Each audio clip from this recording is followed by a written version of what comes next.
Growing up, the woods behind my childhood home always felt endless. I spent my summers building forts and exploring trails no one else seemed to notice. But that day, decades later, I returned and found something new, something that didn't belong.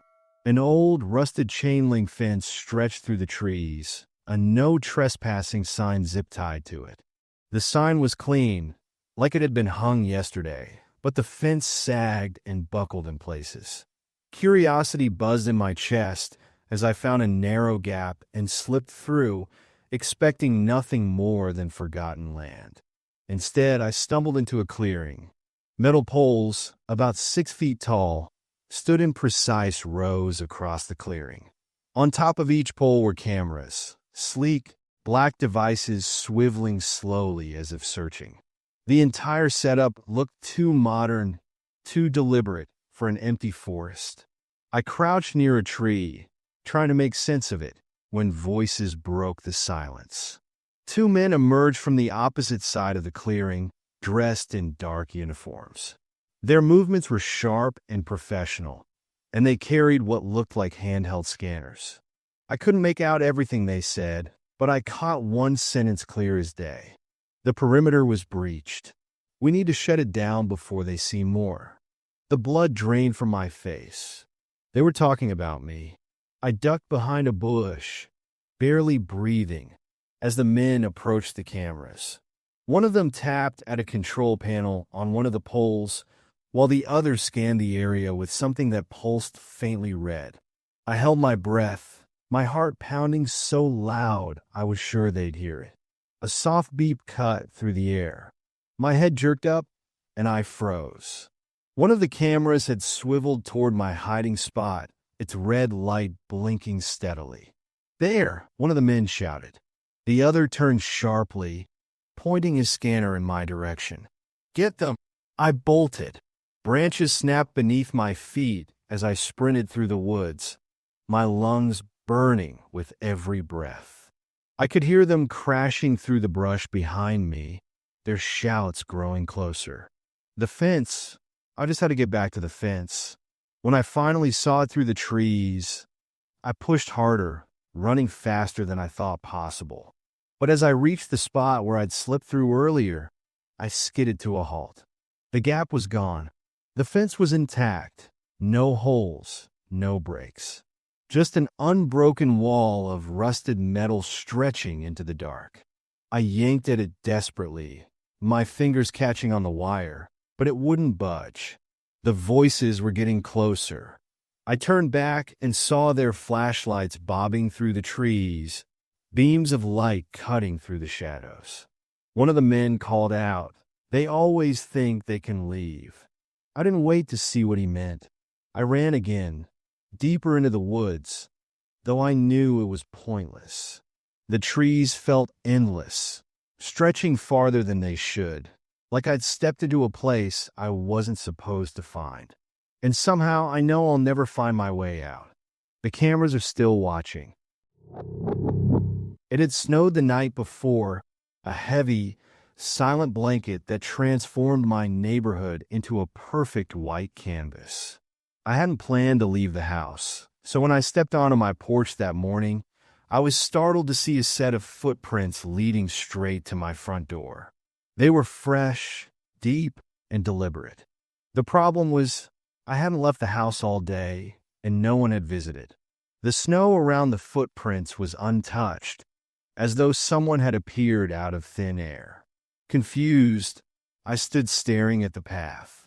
The footprints ended just 3 steps away from my porch, fading abruptly into nothing. I spent the rest of the day trying to dismiss it. Neighbors must have played a prank, I thought, though I couldn't explain how the snow remained undisturbed. That night, as I sat on my couch trying to shake the unease, a soft shuffling noise pulled me to the window. The world outside was still, the snow reflecting the faint glow of the street lamp. But then I saw them. The footprints were back, but this time they led away from the house. They stretched into the darkness of the woods across the street, perfectly spaced, as though someone had walked there minutes ago. I grabbed my coat, flashlight in hand, and stepped outside. The cold was sharp against my skin as I followed the footprints, my flashlight cutting through the gloom.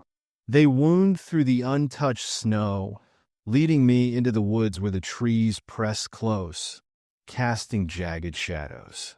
Halfway in, the footprints seemed different. The steps grew deeper, as though the person had started walking slower, heavier. I swept the beam of light ahead and froze. A figure crouched in the distance, just at the edge of the light's reach. It was facing me, though I couldn't make out its face, just the shape of someone hunched low, still and silent, watching me. "Hey!" My voice cracked in the cold air, but the figure didn't move. Slowly, it stood, rising to its full height. My pulse hammered as I took a shaky step back, the flashlight trembling in my hand. It began walking toward me, slow and deliberate. The sound of boots crunching through the snow grew louder, closer, until I couldn't take it anymore. I turned and ran. The branches whipped against me as I sprinted back to my house, my breath a sharp, burning ache in my chest. I didn't look back.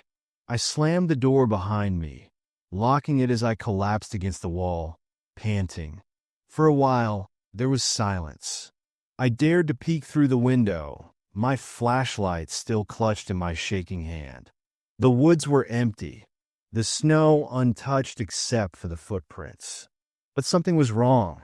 The footprints were back, circling my house, over and over again, in a perfect loop. I barely noticed the note taped to the outside of my window until my flashlight caught the edge of it.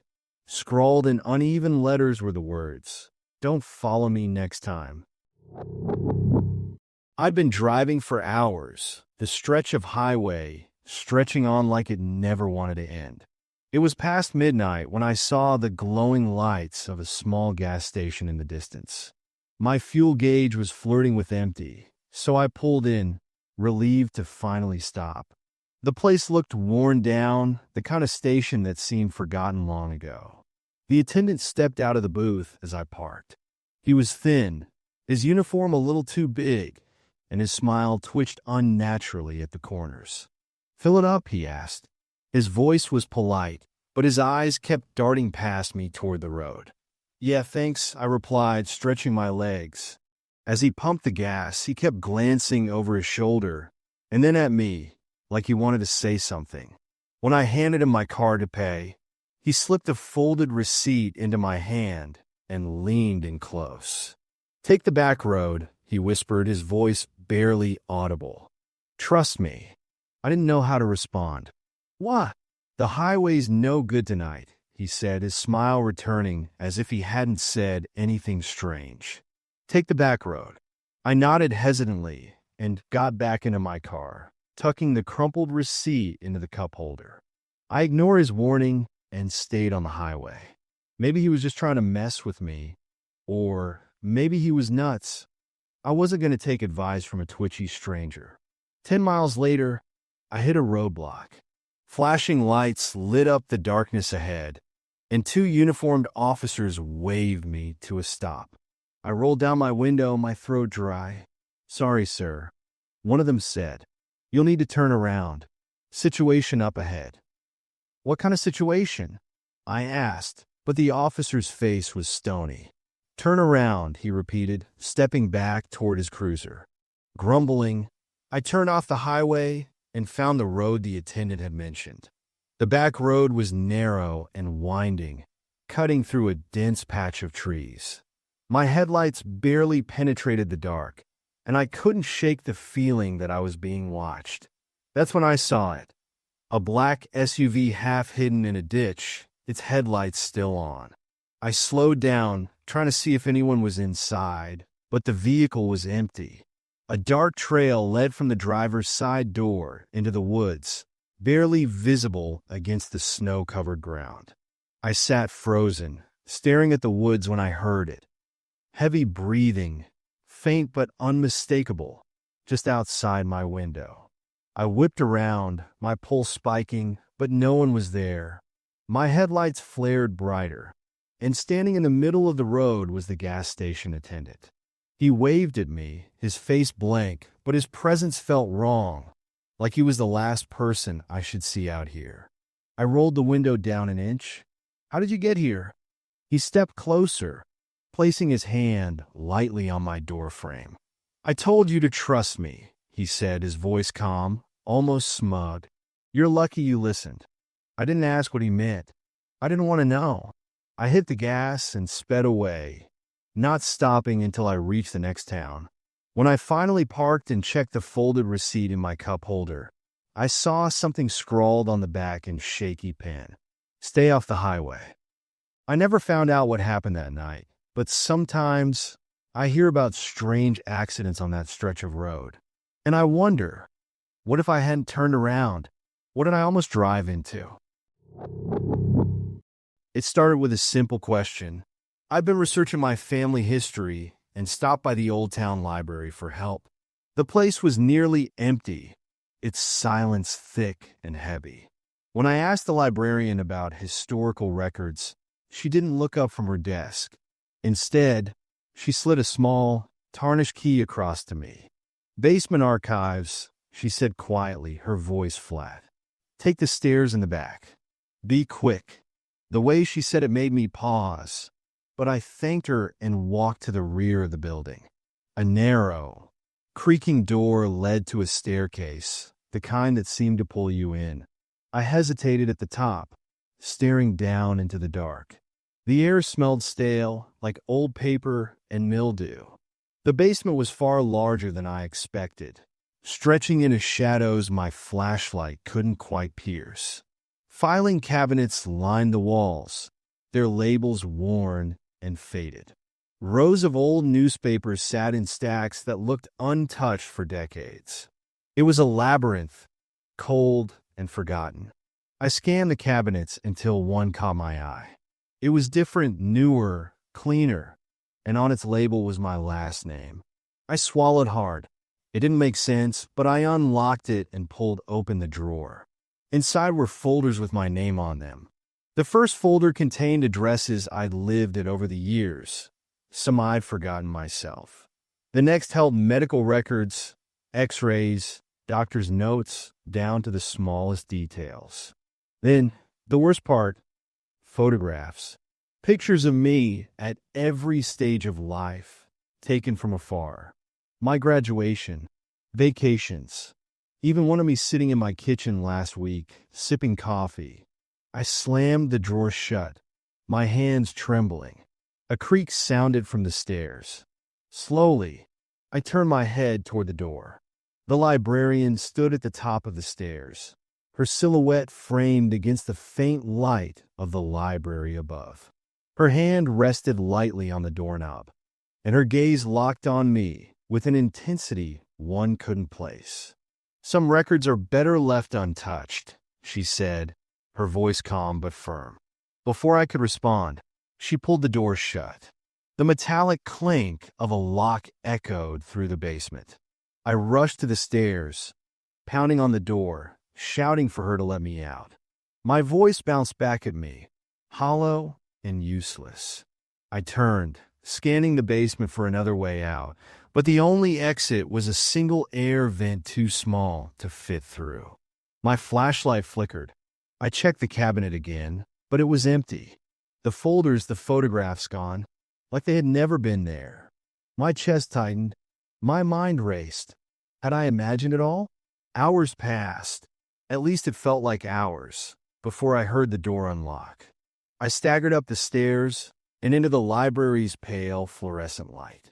The librarian was back at her desk, flipping through an old book as though nothing had happened. "What was down there?" I demanded, my voice shaking. She looked up and smiled faintly. "The archives," she said. "Did you find what you were looking for?" Her tone was polite, almost teasing. I didn't answer. I left the library without another word. When I got home, I double-checked every door, every window, and flipped through my phone, searching for answers that weren't there. The next morning, I found a single photograph on my doorstep. Me, standing in the basement, holding that key. I burned it, but it didn't matter. I can feel the librarian's eyes on me every time I pass that library, as if she's still waiting for me to come back. The road stretched endlessly in front of me, the dark asphalt barely illuminated by my headlights. It was late, and the silence of the empty highway felt suffocating. A cold drizzle pattered against the windshield, the kind that made the world seem darker than it already was. That's when I saw him, a man walking alone on the shoulder of the road. He wore a thin coat, his head down, his pace steady despite the freezing rain. Something about him made me slow down. Maybe it was guilt, or maybe it was exhaustion, but I pulled over and rolled down the window. "You need a ride?" I called out. The man looked up, his face pale in the headlights. "Thanks," he said, his voice barely audible. He climbed in, dripping water onto the passenger seat. I noticed he didn't have any bags or belongings, just his coat and a pair of worn shoes. We drove in silence. The radio crackled faintly, but I kept the volume low. Out of the corner of my eye, I saw him staring straight ahead, unblinking. "Where are you headed?" I finally asked. He didn't look at me. "You shouldn't stop for strangers," he murmured. I forced a nervous laugh. "Well, not everyone's a bad guy, right?" He didn't respond. His face stayed blank, his gaze locked on the road. Something about him made the air feel colder. I tightened my grip on the wheel, suddenly desperate to get him out of the car. That's when the emergency alert interrupted the radio. A monotone voice crackled through the speakers. "Attention! Authorities are searching for a man who escaped from a nearby institution. He is considered dangerous. If you see anyone matching the following description." The voice described him. My passenger. My stomach dropped, and I felt him turn his head toward me. "You really shouldn't have stopped," he said softly. I slammed on the brakes. The tires screeched as the car skidded, and the man lunged, grabbing the wheel. The car veered off the road, sliding into a ditch before slamming to a stop. My head hit the steering wheel, and everything went black. When I woke up, the car was still. The passenger door hung open, rain dripping onto the empty seat. I blinked, dazed, and looked around. There was no sign of him, just muddy footprints leading away from the car into the dark woods. My phone buzzed on the dashboard. I grabbed it with shaking hands, the screen smeared with rainwater. A new text message popped up from an unknown number. "Thanks for the lift." I didn't wait. I started the car and drove until I reached a gas station, the lights blinding in the darkness. I sat there for hours, trying to convince myself it was a nightmare. But I couldn't stop hearing his voice, quiet and calm. "You shouldn't stop for strangers." And now, every time I drive at night, I catch myself scanning the road, expecting to see him again, walking alone in the rain. I don't think he ever left. It seemed like an easy favor. House sitting for a friend while they were out of town.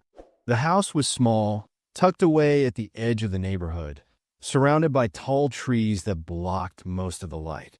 It had the quiet stillness of a place that had been empty for too long. The first night started fine. I made dinner, watched some TV, and went to bed early. But when I woke up around midnight to get water, something felt off. A framed photograph in the hallway was tilted. Only slightly, but enough for me to notice. I straightened it and shook the unease away. The next morning, the living room lamp was on. I was certain I'd turned it off. Maybe I was just tired. Maybe I forgot.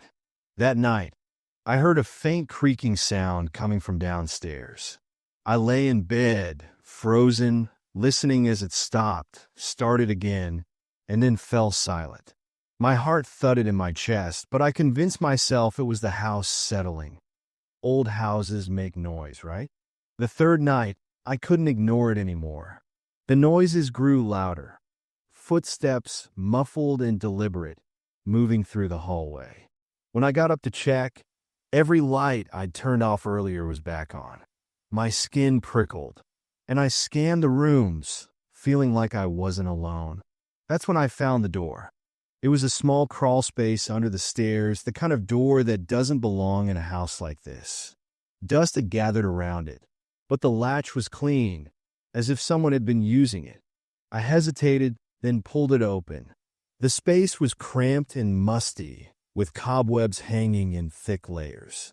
At the far end was a box of Polaroid photos, haphazardly stacked. I flipped through them, dread creeping into my stomach. Each photo was of someone asleep.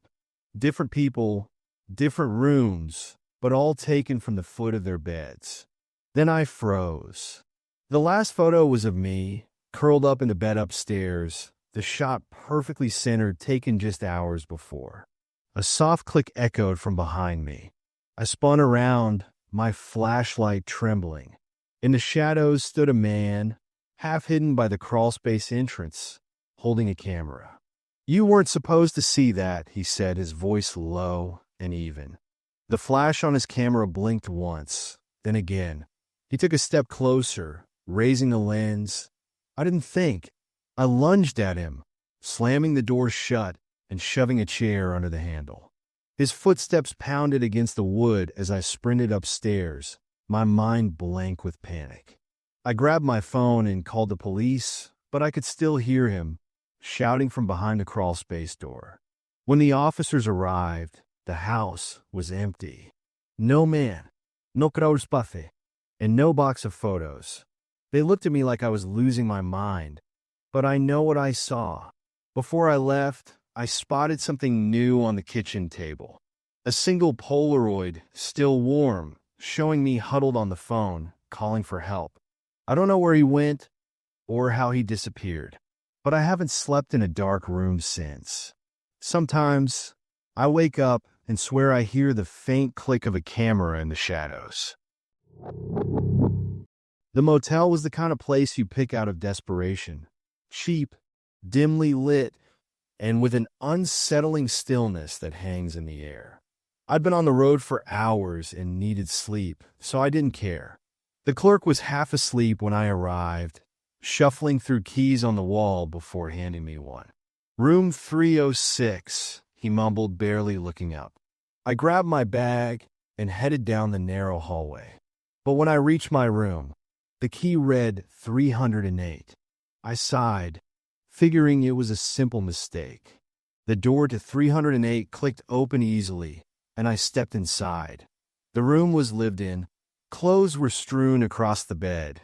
Half-empty water bottles littered the nightstand, and the TV hummed softly with static. The air smelled faintly of stale sweat and something sharper, like metal. I backed toward the door, my instincts screaming at me to leave. That's when I heard footsteps behind me. The door slammed shut with a deafening thud, and I spun around to see a man standing there. His eyes were wide, unblinking, and bloodshot, as though he hadn't slept in weeks. "You shouldn't be here," he said quietly, dragging a chair in front of the door. He sat down, blocking the exit. "What is this?" My voice shook as I took a step back. "This isn't a motel," he said, his voice flat but calm. "It's a holding place."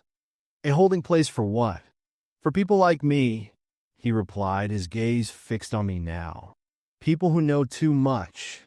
The room felt smaller suddenly, the walls pressing in, the hum of the static on the TV growing louder. My mind raced, searching for a way out. I tried to play along. "I think there's been a mistake." The clerk gave me the wrong key.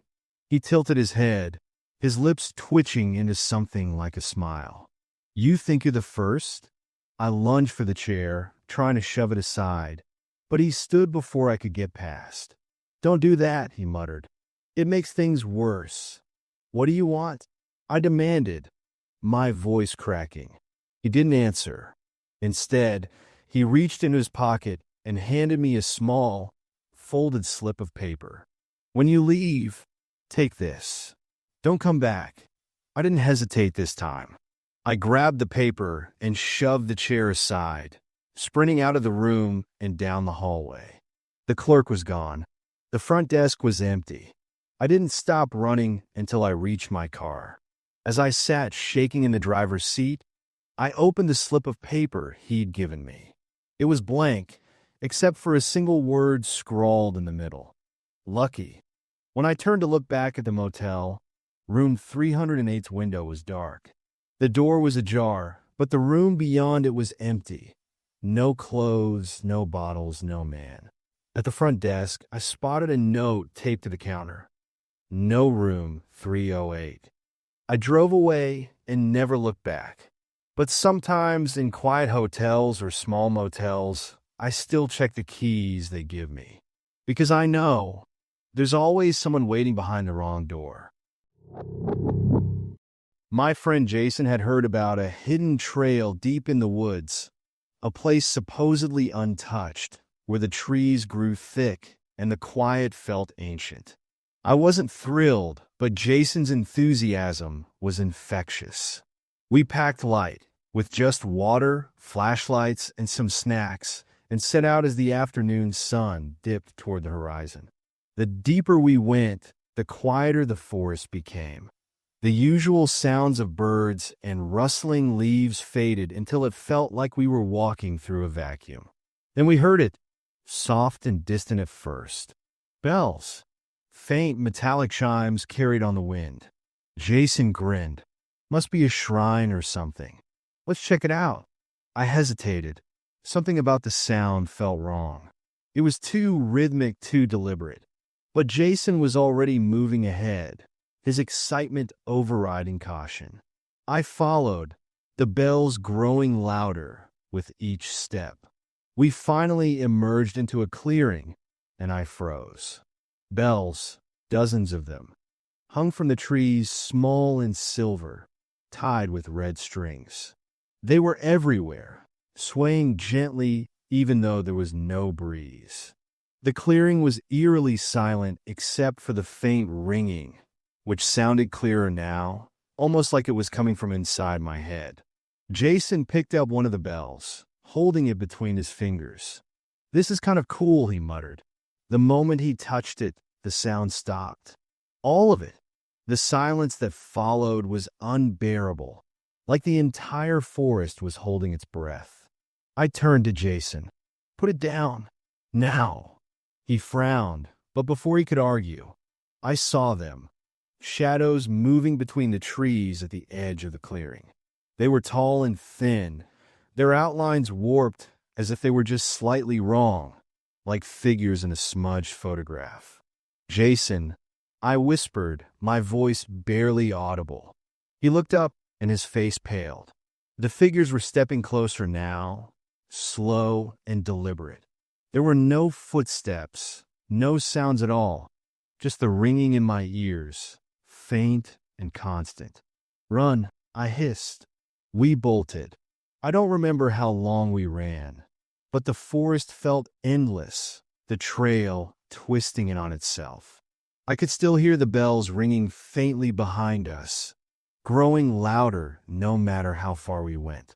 At some point, Jason stumbled, the bell slipping from his hand and landing in the dirt. The sound stopped again.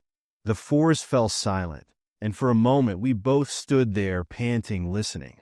I reached down, picked up the bell, and hurled it as far as I could into the trees.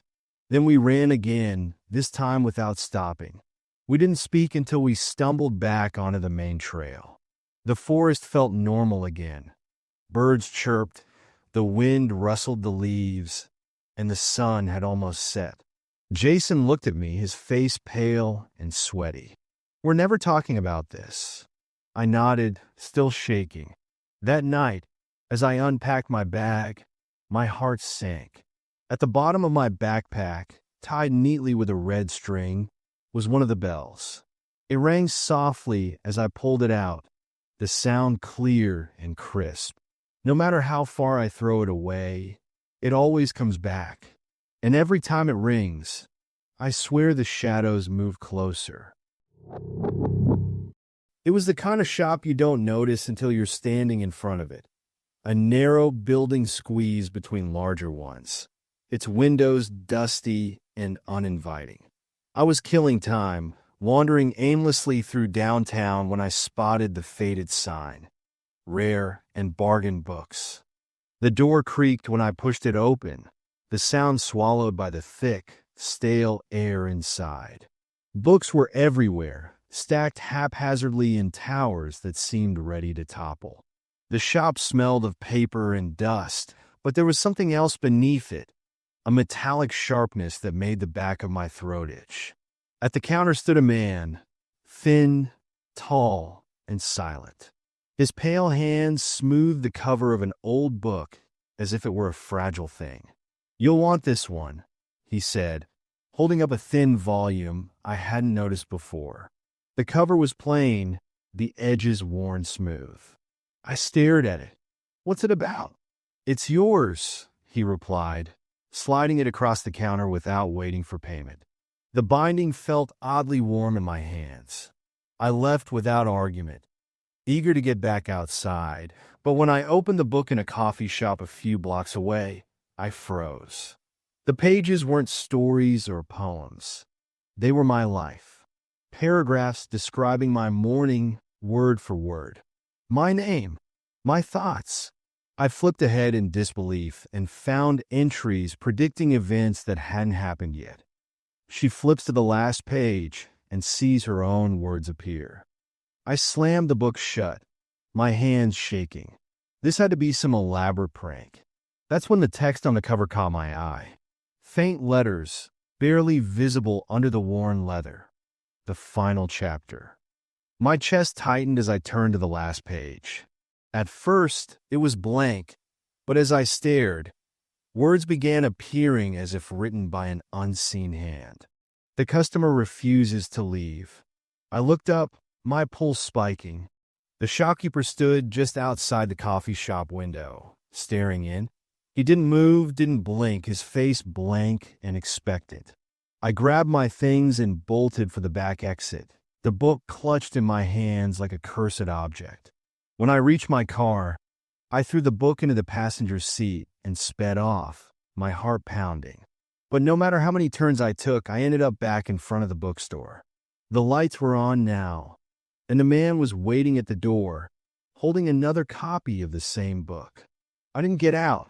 I floored the gas and drove until I reached the edge of town, abandoning my car in an empty parking lot. I left the book on the hood and walked for hours, not stopping until I found somewhere crowded and bright. The next morning, I woke up to the book sitting on my kitchen table, open to a fresh page. They always come back. I burned it in my backyard, but that night it reappeared on my nightstand, perfectly intact. I haven't opened it since, but I don't have to. Sometimes, when the room is silent, I hear faint scratching, as if someone is still writing my story, one word at a time. And I'm afraid of what happens when they reach the final page. The last ferry across the bay was empty, save for a few silent passengers scattered throughout the deck. I leaned against the railing, staring out into the dark water, the hum of the engine blending with the sound of the waves. I'd taken this trip dozens of times, and yet tonight something felt off. The fog had rolled in thick, swallowing the shoreline until there was nothing but a vast, colorless void stretching in every direction. About halfway across, the ferry jolted to a stop. I stumbled forward, gripping the railing. Through the mist, a dock appeared, old and splintered, with no lights or signs. It hadn't been there before. "This isn't my stop," I muttered, half to myself and half to the captain. He turned toward me with a strange smile, his weathered face barely visible under the low cabin light. "You'd best decide quickly," he said. I watched as the other passengers stood silently and disembarked. They didn't speak, didn't look around, just walked single file down the rickety dock into the fog. The captain stood by the ramp, waiting. "Where does that lead?" I asked, my voice breaking the stillness. He didn't answer. He just looked at me expectantly, as though waiting for me to step forward. "I'll stay here," I said, backing up a step. His smile faded slightly. "Suit yourself," he muttered, and with a metallic groan, the ferry's ramp lifted, and the engine rumbled back to life. I breathed a sigh of relief, watching the dock vanish into the fog as the ferry pulled away. But something was wrong. The boat felt empty. I glanced around and realized I was alone. The other passengers were gone. I ran to the captain's cabin. The wheel was spinning on its own, the chair empty. The hum of the engine grew louder, vibrating through the deck, but the ferry wasn't moving. I turned back to the water, and my stomach dropped. The dock was still there. No matter how far we'd sailed, it hadn't moved. A low sound echoed through the fog, a whistle, long and hollow, like something calling out across the bay. I gripped the railing, trying to make sense of it, when I saw a figure standing at the edge of the dock. They were far away, little more than a shadow, but I could feel their gaze locked onto me. The whistle came again, this time closer, and the fog began creeping onto the ferry, curling around my legs like tendrils. I stumbled back toward the cabin, desperate to find the captain or anyone who could help. But the moment I turned, the figure was there. A man, dressed in an old, waterlogged uniform, stood blocking the doorway. His face was pale, his eyes sunken and empty. "You chose wrong," he said softly, his voice sounding like it came from underwater. I didn't wait to hear more. I ran to the edge of the deck and jumped. Cold water swallowed me whole, dragging me under. When I surfaced, gasping, the ferry was gone, and so was the dock. I swam for what felt like hours until I finally reached shore. I collapsed on the sand, trembling and soaked, the fog still hanging thick around me. When I looked back toward the bay, the water was still empty. No ferry, no dock. But when I turned to leave, I saw it. A ticket tucked into my back pocket, wet and smeared. It read one way only. The ferry hasn't run since that night, but I still hear its whistle sometimes, faint and distant, as though it's waiting for me to board again. And next time, I don't think